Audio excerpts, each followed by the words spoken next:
주의 말씀을 같이 나누게 돼서 저는 참 좋습니다. 여러분은 어떠세요? 저는 참 좋아요.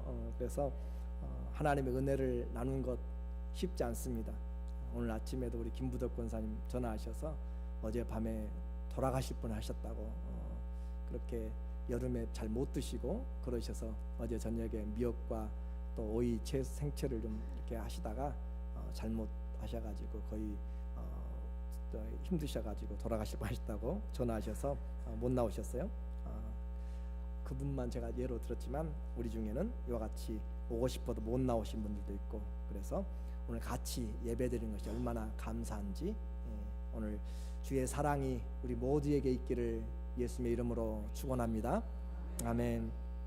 오늘은 예수님을 만나다라고 하는 주제로 말씀을 나누겠어요. 예수님을 만나는데 우리도 같이 만날 수 있는 그 자리입니다. 하나님은 살아 계십니다. 하나님은 어제나 오늘이나 영원토록 동일하시며 살아 계십니다. 그리고 우리를 찾아오시고 우리를 부르시며 우리와 함께 하시는 하나님, 정말 거부하려고 해도 거부할 수 없고, 땅끝까지 도망가도 바다 끝까지 가도 거기에도 하나님이 계시다고 다윗은 그렇게 노래하고 있습니다. 어떤 사람에게는 하나님의 눈동자에서 벗어날 수가 없는데, 어떤 사람은 하나님을 찾고 찾아도 보이지 않습니다. 그것이 바로 믿음의 수준입니다. 믿음이 있으면 하나님의 일하심을 모든 순간순간마다 볼 수 있고, 믿음이 없이는 아무것도 볼 수가 없는 것이죠. 오늘 우리에게 하나님은 아브라함을 찾아오셔서 우상을 섬기는 자에게 하나님의 영광을 나타내 주셨고, 또 자기의 사명을 잃어버리고 광야에서 장인의 양떼를 치고 있는 모세를 찾아가서 떨기 나무 가운데서 그를 불러내신 거룩하신 하나님이 오늘 이 본문에서 하나님을 알고 성경을 알지만 잘못 알고 있는 젊은 사울이라고 하는 청년에게 종교적인 열정을 가지고 있는 그 사람을 찾아오는 것을 우리가 보게 될 것입니다. 하나님을 모르는 사람을 찾아가고, 하나님을 잊어버린 모세를 찾아갔고, 하나님을 알되 잘못 알고 있는 바울을 찾아오신 그 하나님은 오늘도 우리를 찾아오시며, 들을 귀가 있는 자는 주의 말씀을 듣기를 주의 이름으로 축원합니다. 사울의 인생 열심히 살았습니다. 요즘 젊은이들도 열심히 살려고 그렇게 하는 사람들 많이 있죠. 정말 열심히 산 이 사울의 인생이 오늘 우리에게 부딪히고 있어요. 교회가 점점 예수님의 부활을 증거하면서 기사와 표적이 나오고 그렇게 확장되는 반면에, 사단은 교회를 억압하고 사도들을 잡고 제자들을 감옥에 집어넣는 핍박도 점점 더 거세져 갑니다. 초대교회의 위기가 닥쳤습니다. 그리고 그 구약을 중심으로 한 이 젊은 학자이자 행동가인 사울이라고 하는 청년의 눈에는 새롭게 예수님의 가르침을 전하고 있는 그 사도들과 제자들, 교회들이 전부 다 눈에 가시처럼 보인 거죠. 왜냐하면 이단처럼 보였기 때문에 그렇습니다. 예수님이 하나님의 아들이라고 하니까 도무지 받아들일 수가 없는 그런 내용이기 때문에, 그가 알고 있는 지혜에서는 예수님은 반드시 죽어야만 되는 것이고, 예수님을 따르는 자들은 교회는 반드시 없어져야만 되는 그런 특별한 사명을 가지고 있는 이런 젊은이였죠. 뿐만 아니라 우리가 지난주에 보았던 것처럼 스데반이라고, 2주 전에 보았던 것처럼 스데반이라고 하는 그 집사가 아브라함부터 시작하여서 모세에 이르며 또 다윗에게까지 이르면서 예수님을 증거하는 그 소리에 정말 기가 막힐 뻔했습니다. 어떻게 그렇게 전문적으로 그렇게 신학을 받지도 아니한 그 사람 집사가 어떻게 하나님의 말씀을 구약에서부터 믿음의 조상 아브라함부터 시작하여서 흘러내려오는 이스라엘의 역사를 성령이 충만하여 예수님을 증거하는 걸 보고 도무지 참을 수가 없었다라고 하는 거죠. 이런 무리는 정말 없어져야만 했고, 이 사람은 죽어 마땅해야 했기 때문에 이 스데반을 죽이기로 작정을 하고 투표를 하고 그 일에 찬성하면서 주동자가 되었던 자가 바로 이 청년 사울이었죠. 사도행전 7장 57절에 보니까 그들이 큰 소리를 지르며 귀를 막고 일제히 스데반에게 달려들어 하나님의 말씀을 증거하고 있는 스데반의 그 간증 속에, 말씀 속에서 그들이 참을 수가 없었죠. 진리를 거역하려고 할 때 하나님의 말씀의 진리가 파고들면은 둘 중 하나입니다. 거꾸러지든지 대적하든지. 하나님의 말씀이 우리에게 파고들 때, 우리의 죄에 대해서 지적할 때 항복하든지 아예 하나님을 떠나든지. 이들은 하나님의 말씀을 막아버리기로 작정을 했어요. 성 밖으로 내치고 성 밖에 던져놓고 돌로 칠세, 돌로 쳐서 죽이는 죽음이죠. 증인들이 옷을 벗어 사울이라 하는 청년의 발 앞에 두니라. 사울이라고 하는 청년의 발 앞에 뒀다. 이 사울이 모든 일에 주동자가 되어서 가편 투표를 했다라고, 그렇게 찬성 투표를 했다라고 하는 내용이 나옵니다. 사울의 잘못된 신학과 신앙적인 열심은 광신자처럼 열정적이었습니다. 스데반을 죽이는 것으로 만족하지 않아요. 사람 죽이는 것이요, 처음에가 어렵지 한 번 죽이고 그러면 거기에 더 익숙해지는 사람도 있습니다. 그런 광적인 마음에 돌아서 버리는 사람들이 있어요. 연쇄살인이 그래서 일어나는 것이잖아요. 사단에게 붙잡혀 버리면 나의 자신을, 정신을 차릴 수가 없는 것처럼, 한 사람이 돌에 맞아서 그 앞에 죽어가는 것을 보고도 거기에 개의치 않고 이러한 자들은 다 죽어야 된다라고 생각하는 그런 마음을 가진 것이죠. 아예 이들이 모이는 예배드리는 그 집 교회들을 완전히 잔멸하고 성도들을 다 잡아다가 집집마다 수색하면서 잡아다가 그들을 가두고 형벌하기 시작했습니다. 여자들도 예외가 아니었어요. 사도행전 8장 3절에 사울이 무엇을 잔멸해요? 교회를 잔멸할 때, 교회를 아주 없애버리려고 잔멸할 때 각 집에 들어가, 지금처럼 예배당 있지 않은 때입니다. 각 집에서, 가정에서 예배를 드리는 가정교회들이 당시에 시작한 것이죠. 각 집에 들어가서 남녀를 끌어다가 옥에 넘겨서 형벌을 받게 하더라. 이 사람이 떴다 하면 모든 사람들이 아주 기겁을 할 정도로 교회에 또 성도들에게 위협적인 존재가 되었습니다. 여기서 말하는 잔멸할세라고 하는 이 단어는 시편에서 80편 13절에 쓰는데, 포도원을 파괴하는 스테지, 여러분 멧돼지가 포도원을 짓밟고 파괴할 때 그 모습을 생각한다면, 이리저리 뛰어다니면서 그 파고 다니고 할 때 포도는 완전히 작살나게 되는 거죠. 말이 좀 표현이 좀 그런데 완전히 으깨지고 없어지고 쓸 수가 없는, 그것이 잔멸하다. 교회를 이렇게 사나운 짐승처럼 지금 완전히 잔멸해 나가는 스테지의 야생 멧돼지의 모습과 똑같은 단어를 지금 잔멸하다라고 하는 것으로 쓰고 있습니다. 그만큼 이렇게 핍박이 강했다라고 하는 거죠. 감히 새로운 나사렛 예수를 믿는 자들이 구약을 자기 것으로 그렇게 인용하고, 또 그들이 그 하나님을 자기 하나님으로 할 뿐만 아니라 예수님이 하나님의 아들이라 하는 것에 대해서 분노를 감출 수가 없었고요. 그래서 그들은 이 성경을, 이 믿음을 변질시킨다라고 생각을 했습니다. 그리고 그들이 13살이 되면 율법의 아들로 그렇게 자기 자신을 하나님 앞에 드리는 것처럼 율법의 보호자로 자청한 바울이었고, 이 바울은 율법의 대학자로 그렇게 성장한 사람입니다. 율법의 보호자 아들이자 율법의 대학자로 그렇게 있던 그는 정말 참을 수가 없는 일들이 벌어지고 있는 것이죠. 빌립보서 3장 5절과 6절에 보면 자기 자신을 표현할 때 이야기합니다. 사울이라고 하는 사람 그 모습이에요. 나는 8일 만에 할례를 받고, 성경의 모세 율법대로 세례 요한도 8일 만에 할례를 받았고, 예수님도 8일 만에 할례를 받았고, 성경 율법 그대로 8일 만에 할례를 받았고, 이스라엘 족속이요 베냐민 지파요. 베냐민은 맨 처음 이스라엘의 초대 왕이 나온 지파죠. 왕족의 지파다라고 하는 것이죠. 히브리인 중에 히브리인이요, 엄마 아빠가 모두가 다 정통한 히브리인이다. 그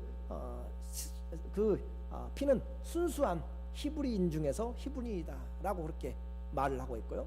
율법으로는 바리새인이다. 율법으로는 바리새파라고 구별되어서 다른 사람들은 자기 상업에 바쁘고 일이 바쁘지만 이 사람들은 하나님의 말씀을 지키기로 아예 작정을 하고 하나님의 말씀을 연구하고 지키고 그렇게 하는 해석하는 구별된 사람들, 페리세스라고 해서 구별된 사람들. 그래서 옷을 검정 옷을 이렇게 착용하고 다니면서 시장이나 어디를 가든지 시간만 되면 모여서 길거리 가다가도 시간 되면 기도하고 하나님 말씀처럼 그렇게 옷에다 숯을 달아서 가지고 다니고 정말 누가 보아도 구별된 종교인 그런 모습이 바로 바리새인이다 하면 그때 당시면 저 사람은 율법의 사람이다 라고 하는 것이에요. 국회의원들이 배지를 달면 저 사람 국회의원인가 보다 하는 것처럼 이 바리새인 하면은 율법에 정통한 사람이다 라고 하는 거죠. 또 열심으로는 교회를 박해하고 율법의 의로움, 율법의 그 토대로는 흠이 없는 자라. 이 정도면 자랑할 만하고 이 정도면 율법의 대표로 내세울 만한 그런 자였습니다. 그런 그 앞에 예수님을 하나님이라고 이야기하고 있고 성경을 받으며 이 아브라함부터 시작해서 이끌어 나오는 그들의 이 모습을 볼 때 그는 참을 수가 없었어요. 율법을 지키는 자로 자칭한 그의 인생과 헌신이었습니다. 여러분은 무엇에 열정이 있으세요? 세상을 살아가면서 무엇에 지금 열정이 내 안에서 끓어오르고 있고 어떻게 무엇으로 마음이 쏟아지고 있습니까? 아예 생각조차 없이 살아가면 성도들은 안 되는 거잖아요. 최소한 주님이 우리 안에는 우리의 인생의 첫 번째가 예수 그리스도를 발견하고 그 안에서 주님이 살든지 죽든지 그리스도가 존귀케 되는 것이라고 여러 번 이야기를 했잖아요. 이전과 같이 전과 같이 이제도 담대하여서 내 몸에서 그리스도가 존귀케 되기를 원하느니 살아도 죽어도 우리가 주의 것이다 라고 한 것처럼 오늘 우리에게는 열정이 있어야 되고요. 그 열정이 이때 잘못된 방향으로 있으면 안 되고 올바른 방향에 열정이 있어야 됩니다. 초대교회에 위기가 닥쳤어요. 큰 사람들이 많이 흩어졌습니다. 사울의 열심은 특별했습니다. 비록 예루살렘에서는 이제 교회가 흩어지고 사람들이 다 뿔뿔이 도망가고 다른 지역으로 갔는데 이 도망간 자들이 다른 곳에 가서도 복음을 전하고 있으니까 이거 안 되겠다 싶은 거죠. 다른 곳에까지 가서 뿌리를 뽑아야 되겠다라고 하는 이런 특별한 사명의식이 이 사울에게 있게 되었습니다. 그래서 유대 사회의 최고 권력자는 누구냐면 누구죠? 대제사장이죠. 유대인들에게 최대의 수장은 바로 대제사장입니다. 그래서 그 대제사장에게 가서 교회를 잔멸할 그 공문서를 받아서 가지고 이제 가게 되는 것이 오늘 본문에 나와 있죠. 그래서 그는 이 대제사장에게 공문을 받아서 자기 이웃나라 이스라엘의 이웃나라 위에 시리아까지 가서 다마스크까지 가서 자기 일행들을 데리고 와서 체포하고 데려오려고 떠나가고 있는 이 젊은 사울이라고 하는 청년을 오늘 본문 사도행전 9장 1절과 2절에 사울이 주의 제자들에 대하여 여전히 이미 스데반은 죽었고요. 교회들이 다 잔멸되었고 또 사람들이 흩어졌어요. 근데 시간이 가도 여전히 남아있는 의분이 있다는 의분이. 그래서 어떤 마음이에요? 여전히 위협과 살기가 등등하여 위협과 살기가 등등하다라고 하는 이 단어 살인과 숨쉬다라고 하는 말이 합쳐진 것입니다. 여러분 사람이 살인을 하려고 생각할 때 그 마음이 얼마나 옆에서 보면 이 무슨 일이 일어날 것 같은 그런 분위기 아시죠? 숨을 거세게 몰아쉬면서 그 분노와 함께 내쉬는 그 모습 그것은 옆에서 보면 저 사람 뭔 일 나겠다라고 하는 거잖아요. 그게 지금 이 모습이에요. 위협과 살기가 등등하여서 그렇게 일을 저지르고야 말 그 사람이 지금 대제사장에게 가서 다메섹 수리아의 지금 시리아의 수도 다마스커스죠. 여러 회당에 갈 공문을 청하니 이는 만일 그 도를 따르는 사람을 만나면 물론 남녀하고 결박해서 예루살렘으로 잡아오려 합니다. 이런 내용은 구약의 배경을 두고 있습니다. 마카베오상 15장 15절부터 21절 같은 데 보면 외국에 살더라도 유대인들이 디아스포라로 흩어져 살잖아요. 요즘으로 하면 한국 사람들이 각각 나라에 흩어져 사는데, 그 한국 사람들이 가서 그 한국의 법을 어기면, 곧 이스라엘 사람들이 유대인들이 율법을 어기게 되면 가서 잡아다가 소환시켜서 본국에서 치조하는 것이 바로 이 그들의 법입니다. 그러니까 해외에 있다고 해가지고 유대인들의 법에, 율법에 자유하다 아니에요. 그래서 이 대제사장의 공문은 해외로 나가 있는 디아스포라에 전부 다 미치게 됩니다.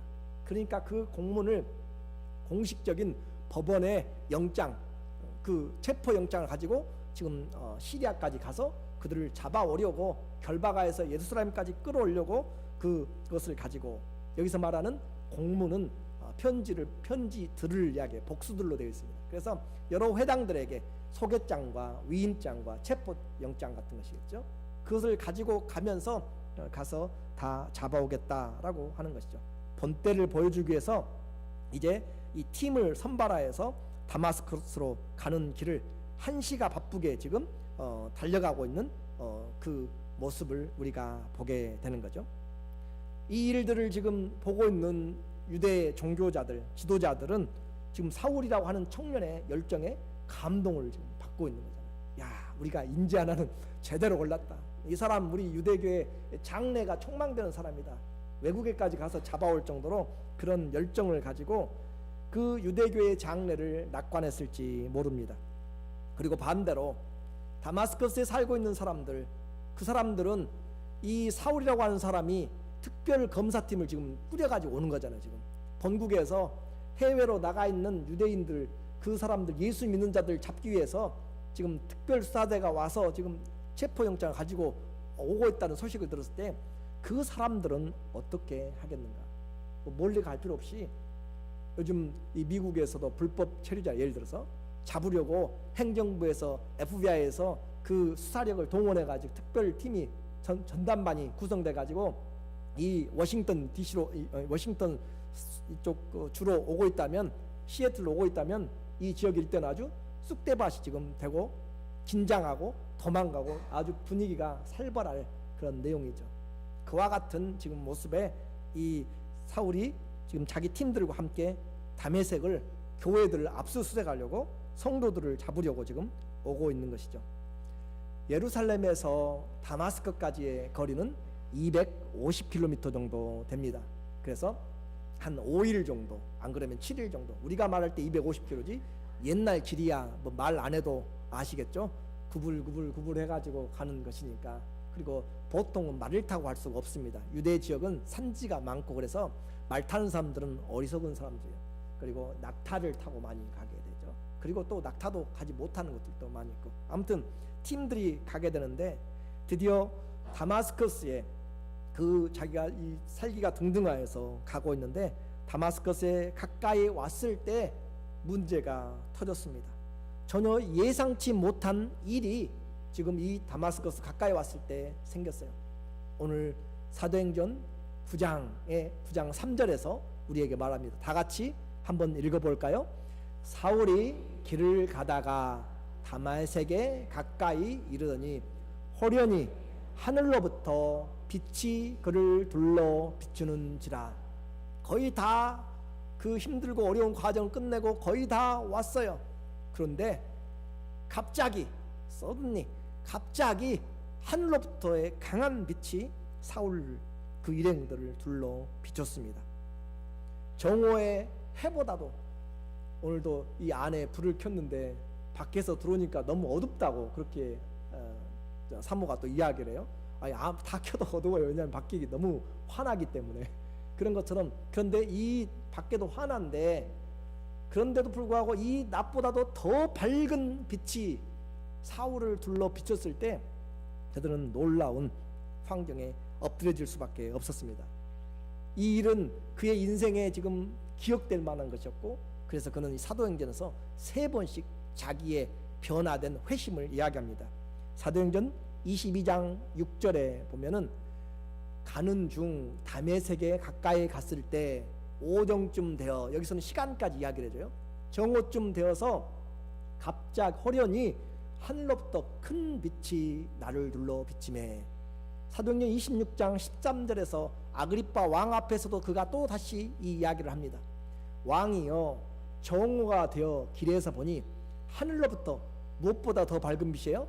해보다 더 밝은 빛이 나와 내 동행을 둘러 비추는지라.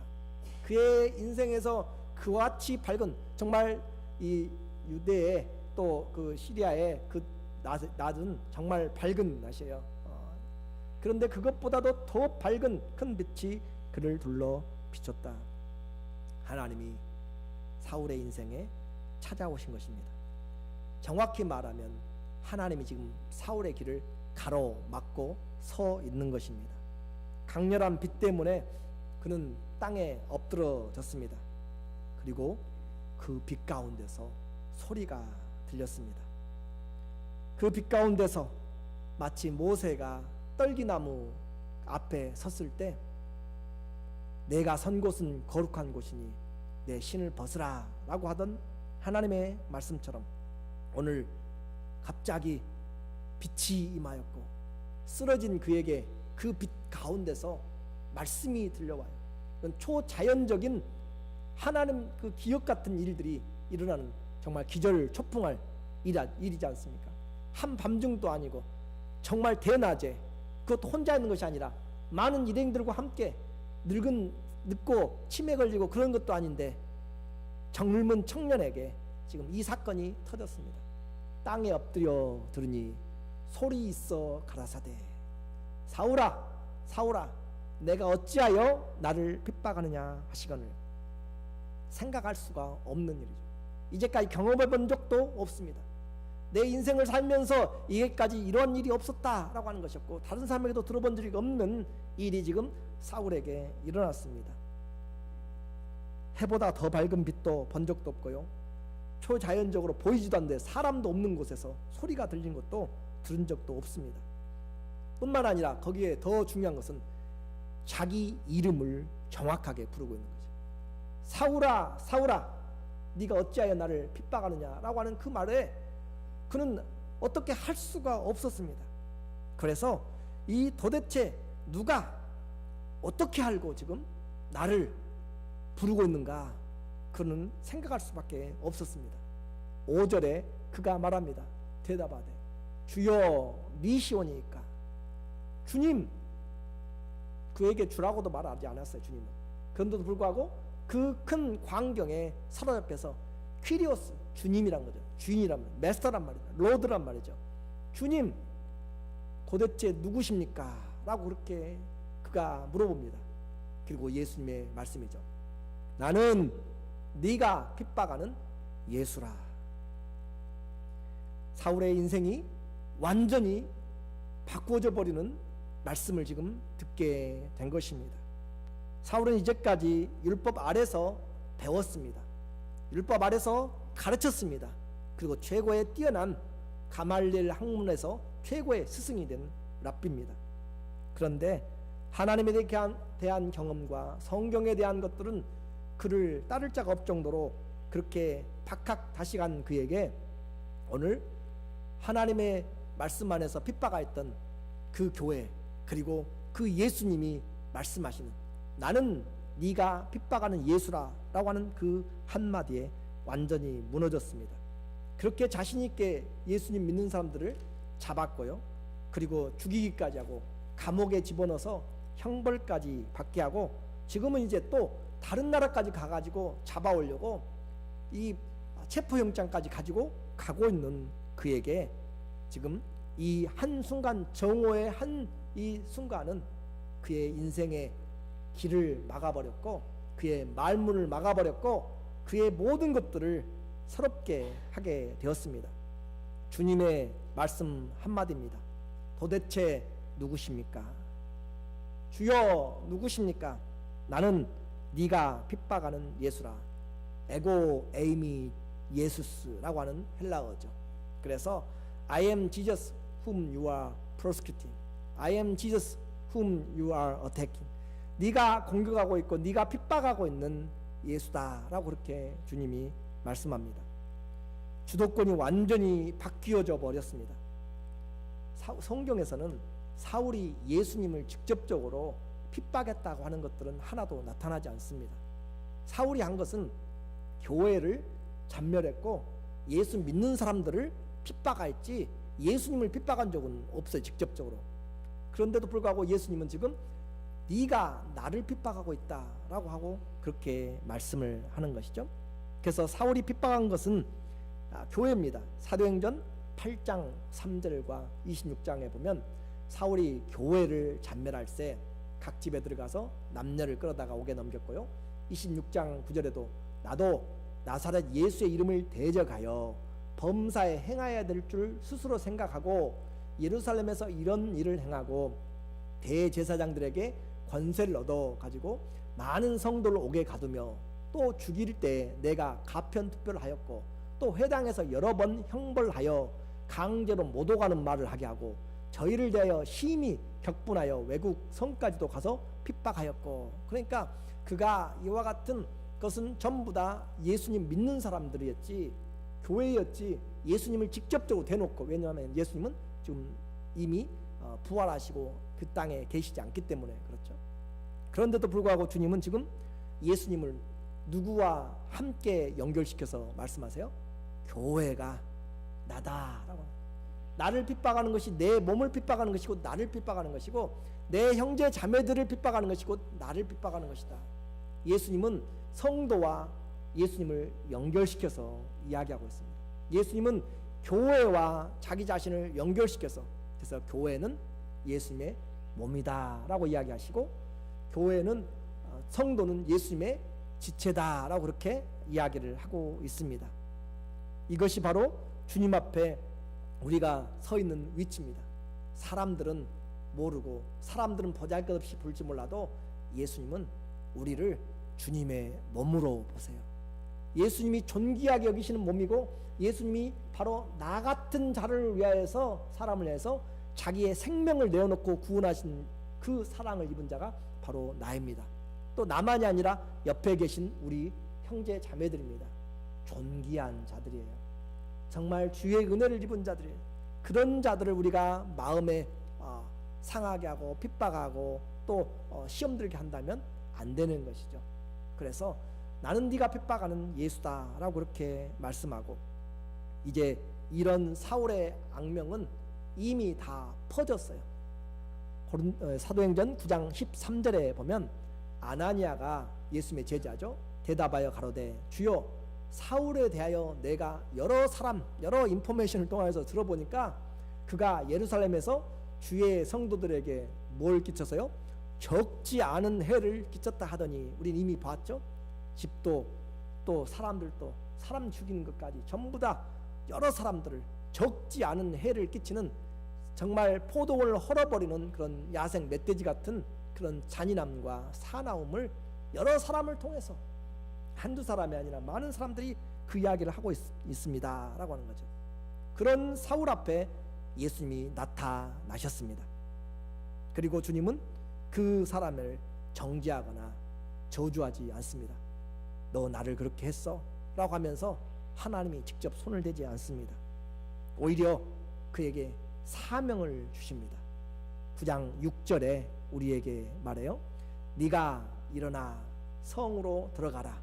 행할 일을 내게 이를 자가 있느니라 하시니, 원래는 거기에 그런 말이 들어있어요. 그러나 나는 너의 행한 것에 대해서 이제 묻지 않겠다. 그러나 이제는 들어가서 성으로 들어가라.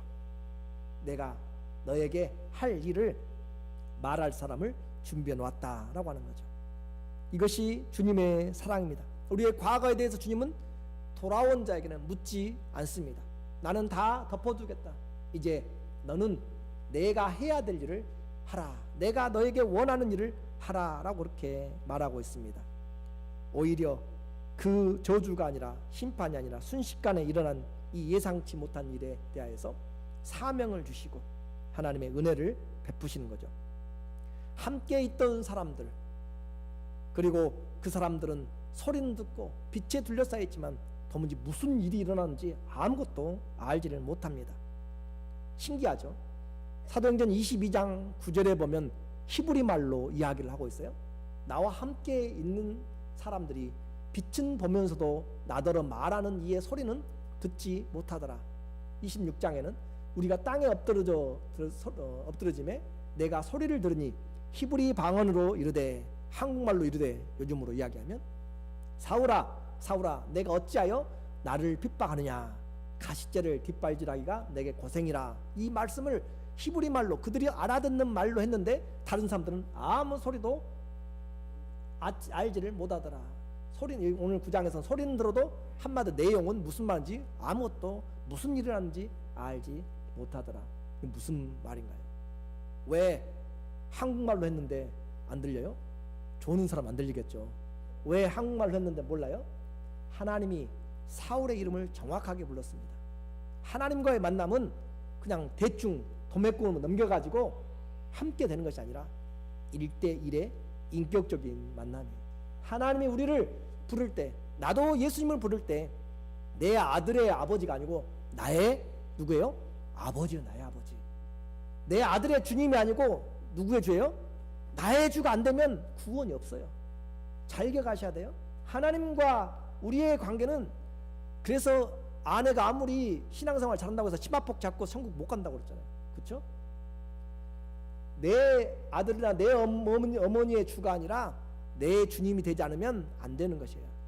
그래서 하나님이 지금 예수님이 말씀을 해도 다른 사람들은 그 사이에 같이 있어도, 동일한 시간 동일한 공간에 있어도 똑같은 말을 해도 듣지를 못해요. 이것이 하나님을 개인적으로 영접하는 것이고 만나는 것이고, 하나님은 그 시간에 누구를 불렀어요? 예수님은 사울을 반복하여 불렀기 때문에 그렇습니다. 오늘 우리는 우리에게 들려진 주의 음성을, 오늘 예배를 드려도 어떤 사람은 현상만 볼 것이에요. 그렇지만 어떤 사람은 주의 말씀을, 내게 주시는 말씀으로 들을 수가 있습니다. 이 갑작스런 부활의 주님을 만난 사울은 인생에 흔적이 남게 되었습니다. 항복을 한 거죠. 조금 전까지 멀쩡하게 그렇게 달려가고 있던 그 사람, 이제는 기력이 다 빠졌습니다. 그 이글거리면서 분노에 살기 등등했던 그 위협스러운 호흡과 눈동자는 완전히 이제 맛을 잃었고요. 눈은 떴지만 보이지를 못하는 맹인이 되었습니다. 8절에 보니까, 9장 8절에 오늘 보니까 사울이 땅에서 일어나 눈은 떴으나 아무것도 보지 못하고 사람의 손에 끌려 다메섹으로 들어가서, 지금 사울이 온 목적은 예수님 믿는 자들을 잡으려고 그 대장이, 선발대 대장이 돼가지고 가서 체포하려고 갔는데, 체포하기는커녕 자기가 예수님에게 포로가 돼가지고, 보이지도 못하고 예수님에게 포로가 돼가지고 자기 친구들에 의해서 끌려서 지금 그 성으로 들어가고 있는, 완전히 바꿔진. 그래서 제가 이 말씀을 준비하면서 제목을 생각하면서 예수님을 만나다라고 그렇게 했지만은 실제적으로는 다메섹 대전으로 그렇게 잡아놨어요. 여러분 아시죠? 이순신 장군이 명랑해전 그런 거 하잖아요. 그런 것처럼 이 다메섹 대전, 예수님과 사울의 사이에서 일어났던 큰 전쟁, 영적인 전쟁이죠.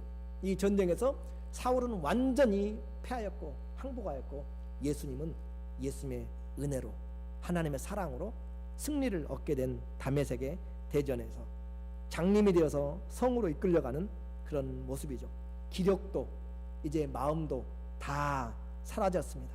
9절에 보니까, 9장 9절에 사흘 동안을 보지 못하고 식음을 전폐하니라. 입맛도 다 잃어버렸고요. 도무지 내가 뭐 하고 있는지도 모르겠고, 내가 지금 무슨 사람인지, 내가 어떻게 살아야 될지를 잃어버린 것이 사람이.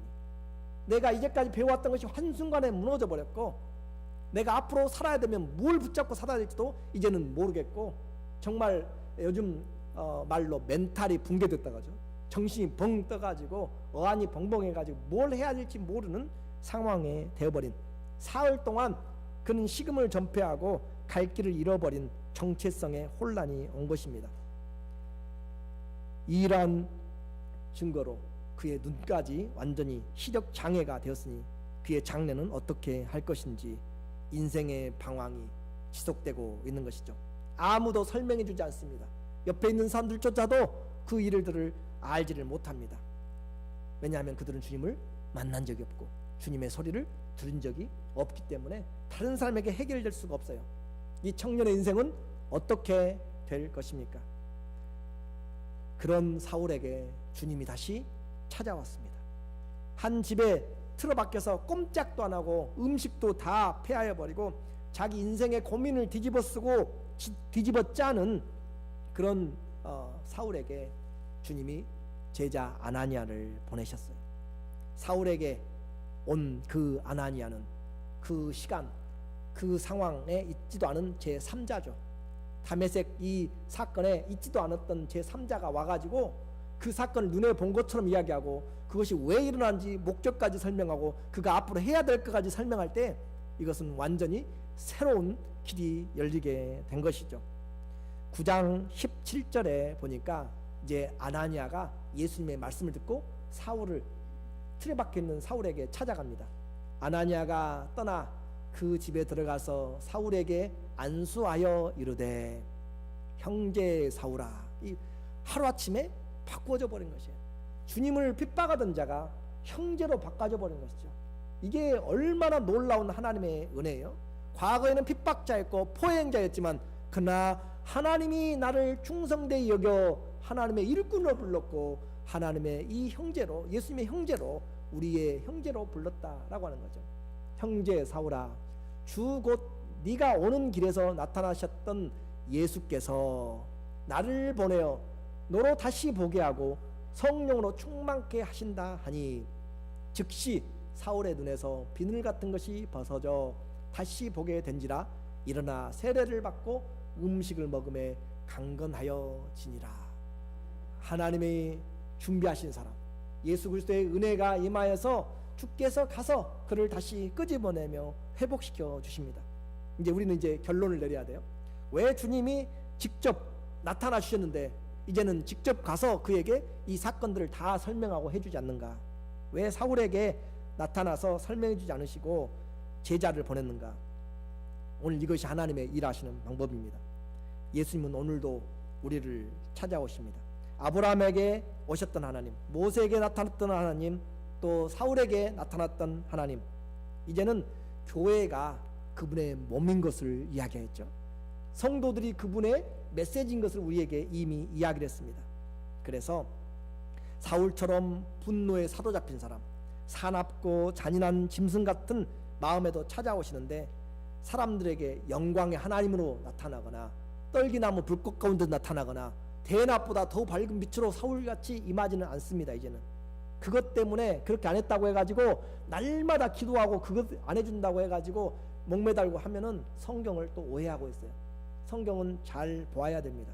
그래서 5월달에 영국에서 그 영국 그 왕자가 결혼을 했죠. 그래서 전 세계의 시선이 집중하고 보았던 것을 봐요. 그래서 그렇게 전 세계가 공개적으로 이렇게 매스컴을 만들고 사람들이 운집하고 해서 결혼식만 해야 결혼인가? 그렇지 않다는 거죠. 아무도 알지 못하는 곳에서도 가족들만 조촐하게 모여 있어도 그들이 사랑하는 마음으로 함께 모여서 그들이 결혼식을 올리면 그것도 부부간의 결혼이 되는 것이에요. 마찬가지로 사울처럼만 해야 우리가 신앙을 갖고 또 이런 부르심을 입는 것이 아니다라고 하는 거죠. 이제 주님은 약속하신 말씀, 복음의 말씀을 주어서 제자들을 통해서 불러냅니다. 이것을 지금 가르치기 위해서 하는 것이에요. 이제 주님은 그 제자들에게 뭘 주세요? 말씀을 보내서 그들을 불러내시는 거예요. 에베소서 1장 13절에 보니까 그 안에서 너희도 무슨 말씀? 진리의 말씀 곧 너희의 구원의 복음을 듣고 그 안에서 믿어 또한 믿어 약속의 성령으로 인치심을 받았으니 이제는 우리도 진리의 말씀을 듣고 믿음으로 말미암아서 성령이 우리 안에서 예수님을 주라 고백하게 만드는 것이고 더 정확하게 여러분의 눈으로 확인을 해야 될 말씀이죠. 데살로니가 후서 2장 13절에 보니까 주께서 사랑하시는 형제들아 우리가 항상 너희에 관하여 마땅히 하나님께 감사할 것은 하나님이 우리를 언제 택했어요? 처음부터. 다시 하나님이 우리를 언제 택했어요? 처음부터. 창세 전부터 택하였어요. 창세 전부터 택하여서 성령의 거룩해 하심과 진리를 믿음으로 구원을 받게 하시려고 이를 위하여 우리를 무엇으로 불렀어요? 우리의 무엇으로? 복음으로, 우리의 무엇으로? 복음으로 우리가 가진 하나님의 말씀을 전도함으로 너희를 부르사. 여기에 오신 분들도 예수 그리스도의 복음 전함을 듣고 말씀을 듣고 오신 분들도 하나님이 창세전부터 예비한 것을 이루기 위하여서 그 일을 하셨다라고 하는 거죠. 자, 이제는 하나님이 특별한, 아주 특별한 것 말고는, 한 사람 말고는 하나님이 우리를 무엇으로 불러요? 복음으로 부르십니다. 진리의 말씀으로 부르십니다. 그리고 그 성령은 사도 바울이 만난 성령과 오늘 우리가 만난 성령이 달라요? 다르지 않습니다.